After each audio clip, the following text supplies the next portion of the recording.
guys, I am Elia Matthew. Now today I will make a pencil holder using recyclable materials.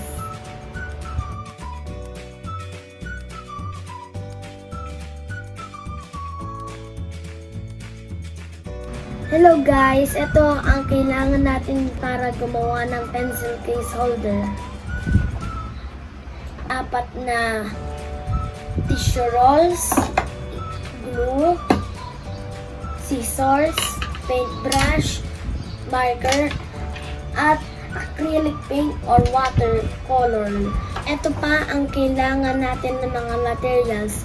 Kailangan yung gupitin ang 4 na mga bilog, 2 mga maliliit na bilog, 2 maliit na puso, 1 malaking puso, 1 dila, at 1 buntot.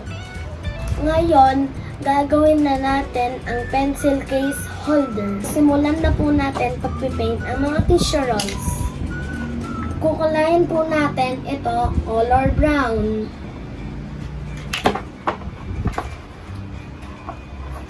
Tara, simulan na natin.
And that's how to make a pencil case dog.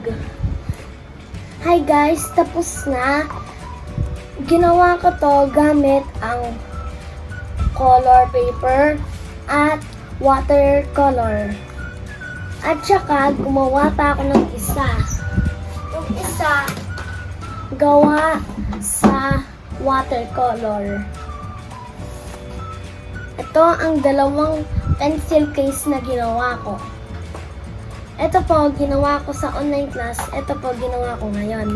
Pwede nyo din pong gawin, pero magpatulong din kayo sa mga parents pag ginunting nyo. Okay, bye!